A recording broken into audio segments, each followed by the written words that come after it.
নমস্কাৰ এনে study space চেনেলটোলৈ স্বাগতম জনাইছোঁ। আজি আমি এইটো ভিডিঅ'ত ক্লাছ 10ৰ ছেকেণ্ড চেপ্টাৰ জিকিৰ আৰু জাৰি আজান ফকীৰৰ দ্বাৰা ৰচিত কিতাপত যিখিনি কুৱেশ্যন দিয়া আছে আৰু লগতে কিছুমান ইম্পৰ্টেণ্ট অতিৰিক্ত কুৱেশ্যন আলোচনা কৰিম। তোমালোকে ভিডিঅ'টো শেষলৈকে চাবা। ফাৰ্ষ্ট কুৱেশ্যনটো হ'ল, এইটো প্ৰশ্নাৱলী হ'ব, স্পেলিংটো অলপ ভুল হৈছে। চমু উত্তৰ দিয়া। জিকিৰৰ ৰচক কোন? ফাৰ্ষ্টত আমি কিতাপত দিয়াখিনি আলোচনা কৰি লওঁ, তাৰপিছত অতিৰিক্ত যিখিনি এডিশ্যনেল ইম্পৰ্টেণ্ট কুৱেশ্যন আছে সেইখিনি আলোচনা কৰিম। জিকিৰৰ ৰচক কোন? জিকিৰৰ ৰচক হ'ল শ্বাহ মিলন। শ্বাহ মিলান নামৰ এগৰাকী ইছলামিক সাধু। তেওঁক আজান ফকীৰ বুলিও জনা যায়। এইটো যদি 1 নম্বৰ দিয়ে তোমালোকে শ্বৰ্টকাটত লিখিব পাৰা শ্বাহ মিলান বা আজান ফকীৰ। কিন্তু কেতিয়াবা ডাঙৰ কৰিও দিব পাৰে ন, সেইকাৰণে মানে ভালকৈ এনচাৰখিনি দিছোঁ। ভালকৈ লিখিলে ভাল নম্বৰ পাবা। খ, জিকিৰবোৰক কিহৰ লগত তুলনা কৰিব পাৰি? জিকিৰবোৰক হিন্দুসকলৰ ভক্তিমূলক প্ৰাৰ্থনা বা স্তুতি গীতৰ লগত তুলনা কৰিব পাৰি। তাৰপিছত গ, জিকিৰ শব্দটো কি শব্দৰ পৰা ওলাইছে? জিকিৰ শব্দটো কি শব্দৰ পৰা ওলাইছে?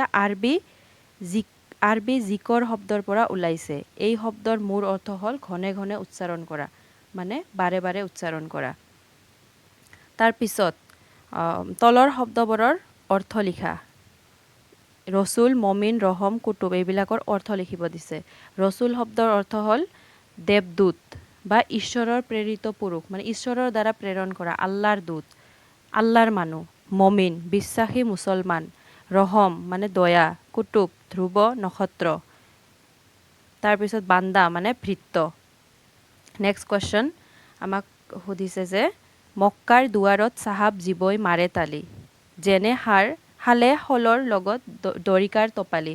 তোমালোকে এই ডাঙৰ কুৱেশ্যনবিলাক যদি পঢ়া মানে তেতিয়াহ'লে ইয়াৰ মূল ভাৱটো বুজি পাবা। জিকিৰ আৰু জাৰিত পৰীক্ষাত তোমালোকক মূল ভাৱ লিখিবও দিব পাৰে। আৰু কবিৰ পৰিচয়, আজান ফকীৰৰ যিমান মানে সৰু সৰু ইচ এণ্ড এভৰিথিং তোমালোকে ভালকৈ পঢ়িব লাগিব। পৰীক্ষাত কি তাৰ পৰা সুধি দিয়ে তোমালোকে গম নোপোৱা। তোমালোকে যদি পৰীক্ষাত ভাল নম্বৰ পাব খোজা তেতিয়াহ'লে কবিতাটো ভালকৈ বুজি পাব লাগিব। আৰু ভালকৈ কেনেকৈ বুজি পাবা? এই ডাঙৰ ডাঙৰ কুৱেশ্যনবিলাক পঢ়িয়ে ইয়াৰ মূল ভাৱটো বুজি পাবা। আৰু তোমালোকে ডাইৰেক্ট যদি মূল ভাৱটো মুখস্থ কৰা তেতিয়াতো আৰু ভাল। তেতিয়া মূল ভাৱৰ পৰাই তোমালোকে এই লাইনবিলাকৰ যি কুৱেশ্যন আহে তোমালোকে পৰীক্ষাত লিখিব পাৰিবা। এইবিলাকে ভাল নম্বৰ পোৱাৰ উপায়। এইটো কৈছে যে মক্কাৰ দুৱাৰত চাহাব জীৱই মাৰে তালি, যেনে হালে শলৰ লগত দৰিকাৰ টপালি।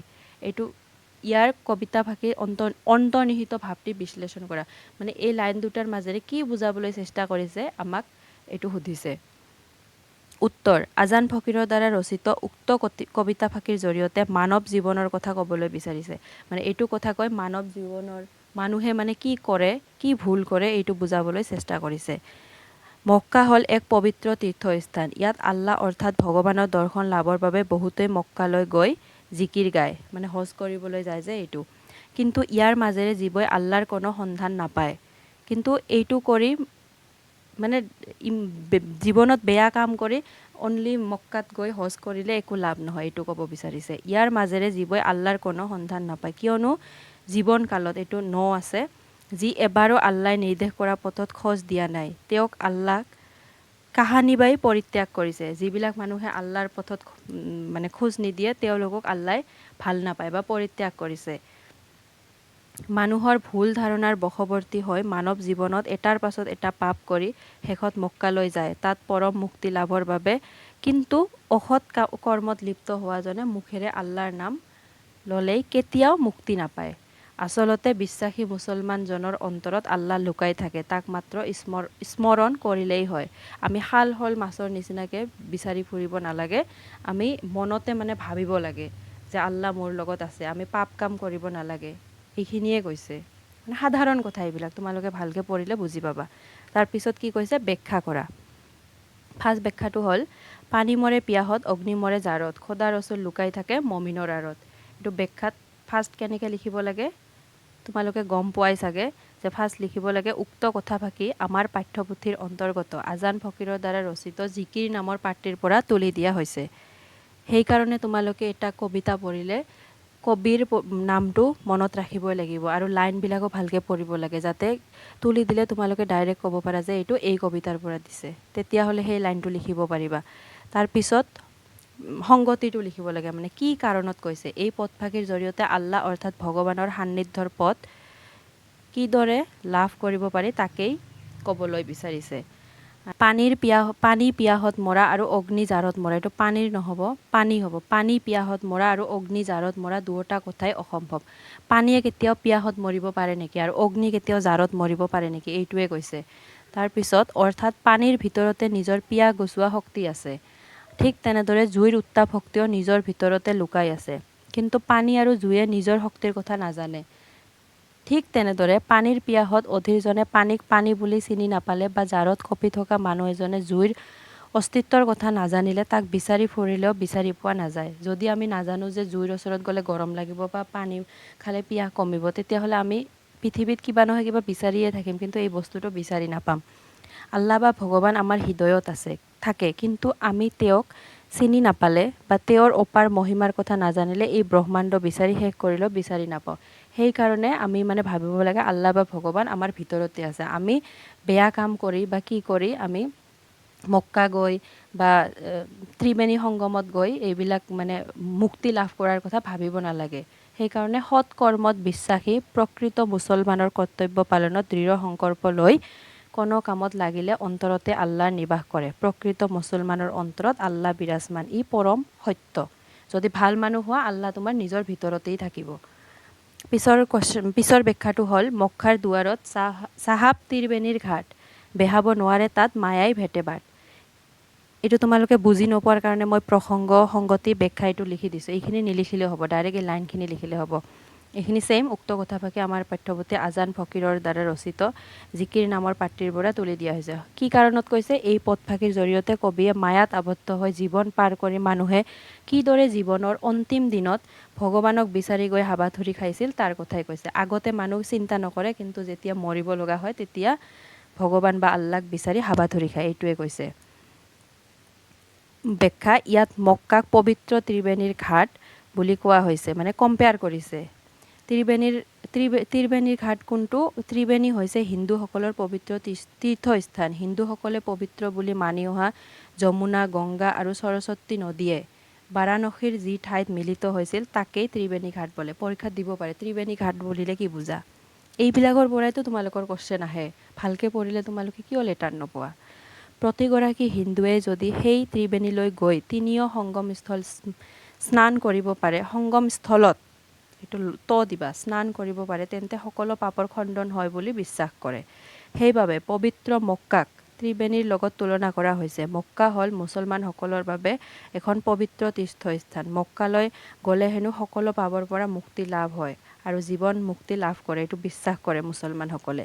কিন্তু এই সংসাৰৰ মায়া মহত বন্দী হৈ থকা মানুহে মক্কালৈ গ'লে মনত সুখ শান্তি নাপায়, কিয়নো তেওঁলোকে সংসাৰৰ আন লোকে যোৱা দেখি মক্কালৈ গৈছে। তেওঁলোকে আনে গৈছে কাৰণে গৈছে, কিন্তু প্ৰকৃত অন্তৰেৰে মুক্তি বা আল্লাহক বিচাৰিব পৰা নাই। সংসাৰৰ মায়াই তেওঁলোকক মুক্তিৰ পথত বাধাহে দিছে, ফলত জীৱই সুখৰ উপৰি দুখহে পাব লগা হৈছে। সংসাৰৰ মায়া মোহ এইবিলাকতে তেওঁলোক ইমান মানে লাগি পৰি উঠিছে যে তেওঁলোকে আল্লাহৰ কাম বা ভগৱানৰ কাম কৰিবলৈ পাহৰি গৈছে। তাৰ পিছৰ ব্যাখ্যা, সজাৰ মইনাটি অনেক যুগুতি, দেওমাৰি পাৰ হ'লে এৰিলে পিৰিতি। এইটোত কি হৈছে? উক্ত কথাফাকিৰ আমাৰ পাঠ্যপুথি এইখিনি ছেইম লাইন। তাৰপিছত কবিতাফাকিৰ জৰিয়তে কবিয়ে মানৱ দেহত আবদ্ধ হৈ থকা অবিনাশী আত্মাৰ মুক্তিৰ কথাকে কৈছে। আমাৰ মানে দেহৰ ভিতৰত যে আমাৰ আত্মাটো আছে, এইটো মানে কাৰ লগত তুলনা কৰিছে? সজাৰ মইনাৰ লগত। যদি উৰি যায় শেষ। মইনা চৰাইক সজাত বন্দী কৰি পুহি ৰখাৰ দৰেই আমাৰ আত্মাকো মানৱ দেহৰূপী সজাত বন্দী কৰি ৰখা হয়। এটা সজাত বন্দী মইনা চৰাই এটাই যিদৰে মিঠা মাত আনি গৃহস্থৰ মন ভুলাই, ঠিক তেনেদৰে মানৱ দেহত বন্দী আত্মায়ো নানা ধৰণৰ আচৰণে মানুহক সুখী কৰিবলৈ, মুক্তি দি কাম কৰিবলৈ বাধ্য কৰায়। আমাৰ ভিতৰত মানে মইনা চৰাইৰ নিচিনা মানে আমাৰ আত্মাটো বন্দী কৰি ৰাখিছোঁ। মইনা চৰাই যেনেকৈ মিঠা মিঠা মাত ওলাই গৃহস্থৰ মন ভুলাই, ঠিক তেনেদৰে আমাৰ মানে মনটো এইটো কৰোঁ সেইটো কৰোঁ কৰি আমাৰ মানে মনটো ভুলাই দিয়ে আৰু বেলেগ কাম কৰিবলৈ আমাক বাধ্য কৰায়। গোটেই জীৱন দেহটোৰ সুখ দুখৰ চিন্তা কৰি দেহটোৰ প্ৰেমত আসন্ন হৈ থাকোঁ আমি, কিন্তু দেহৰ সৈতে আত্মাৰ এই সম্পৰ্ক খন্তেকীয়া। এই সম্পৰ্কটো ছেদ হ'লে আত্মাই দেহ ত্যাগ কৰে। জীৱহীন দেহ এটা মূল্যহীন। আৰু এই মানে চৰাইটো বা আত্মাটো ওলাই গ'লে কি হ'ল মূল্যহীন। গতিকে আত্মা বা জীৱহীন দেহক আমি মৃতদেহ হিচাপে পুৰি বা পুতি পেলাওঁ। ইয়াক লৈ আত্মাৰ কোনো দুখ নাথাকে। মৃতদেহৰ পিছত সজা ত্যাগী মইনাই যিদৰে সজা আৰু গৃহস্থৰ মৰম স্নেহ প্ৰেম প্ৰীতিৰ পৰা মুক্তি হয়, তেনেদৰে আত্মায়ো নিজৰ মৃতদেহ আৰু সংসাৰৰ মায়া মোহ প্ৰেম প্ৰীতিৰ পৰা মুক্ত হয়। যেনেদৰে মানে সজাত ৰখা মইনা চৰাই উৰি গ'লে আৰু গৃহস্থৰ কথা নাভাবে, পাহৰি যায়, ঠিক তেনেদৰে আমাৰ আত্মাটো ভিতৰৰ পৰা ওলাই গ'লে আমাৰ এই দেহটোৰ কথা নাভাবে। সেইবাবে আমি আত্মাটোৰ কথা ভাবি এইবিলাক বেয়া কাম কৰিব নালাগে। শান্তি দিয়াৰ কাৰণে বেয়া কাম কৰিব নালাগে। আমাক যোনে সৃষ্টি কৰিছে, যিজন নেদেখা শক্তিয়ে, তেওঁক আমি মানে স্মৰণ কৰি থাকিব লাগে, এইটোৱে বুজাইছে। তাৰপিছত ভাষা বিষয়ক সমাৰ্থক শব্দ লিখা। চিন্ত মানে কি? স্মৰণ কৰ, ভাবি থাকা। তাৰপিছত কি? ঘাট। ঘাট মানে কি? বন্দৰ, নাৱৰ ঘাট। প্ৰীতি প্ৰেম প্ৰীতি, আসমান আকাশ, দৰিয়া নদী সাগৰ, পিয়াহ মানে তৃষ্ণা, বাট ৰাস্তা, পথ আলি, ভেল দেহ শৰীৰ। তাৰপিছত মই এতিয়া অতিৰিক্ত প্ৰশ্নকেইটা দিছোঁ। জিকিৰ শব্দটো ক'ৰ পৰা ওলাইছে? জিকিৰ শব্দটো জিকিৰৰ পৰা ওলাইছে, যাৰ অৰ্থ স্মৰণ কৰা, বাৰে বাৰে গাই থকা বা কৈ থকা। তাৰপিছত জিকিৰ শব্দসমূহৰ অন্তৰ্নিহিত বিষয় কি? ইছলাম ধৰ্মীয় ৰীতি নীতি আৰু তত্ত্বই ইয়াৰ অন্তৰ্নিহিত বিষয়। মানে ইছলামৰ ৰীতি নীতি আৰু কি ইয়াৰ মানে, কি কৰিলে আমি মুক্তি লাভ কৰিব পাৰি, এইবিলাকে। ভালেমান গীতত সংসাৰৰ অনিত্যতাৰ বৰ্ণনাও দিছে। মানে সংসাৰ কেনেদৰে নিয়মীয়া নহয়, আমি মৰি যাব লাগিব, এইবিলাকৰ কথা কৈছে। তাৰপিছত জিকিৰসমূহৰ সৈতে কোনবিধ গীতৰ সাদৃশ্য দেখা যায়? জিকিৰসমূহৰ সৈতে সংসাৰৰ অনিত্যতা, ভংগুৰতা আদি বিষয়ৰ সৈতে দেহ বিচাৰৰ গীতৰ সাদৃশ্য দেখা যায়। এইটো ইম্পৰ্টেণ্ট হয়। জাৰি গীতত কিহৰ ঘটনা বৰ্ণিত হৈছে? জাৰি শব্দৰ প্ৰকৃত অৰ্থ কি? জাৰি শব্দৰ কিহৰ বৰ্ণিত হৈছে? জাৰিসমূহত কৰুণ মানে দুখ ৰসাত্মক, দুখ লগা ৰসাত্মক গীত। ইয়াৰ মূল অৰ্থ হৈছে বিলাপ, মানে কি হোৱা? বিলাপ হোৱা, ধ্বংস হোৱা। ইয়াত কাৰবালাত ঘটনা হাছান হুছেইনৰ মৃত্যুৰ ঘটনা বৰ্ণিত হৈছে। এইটো এটা ইম্পৰ্টেণ্ট ঘটনা হয়।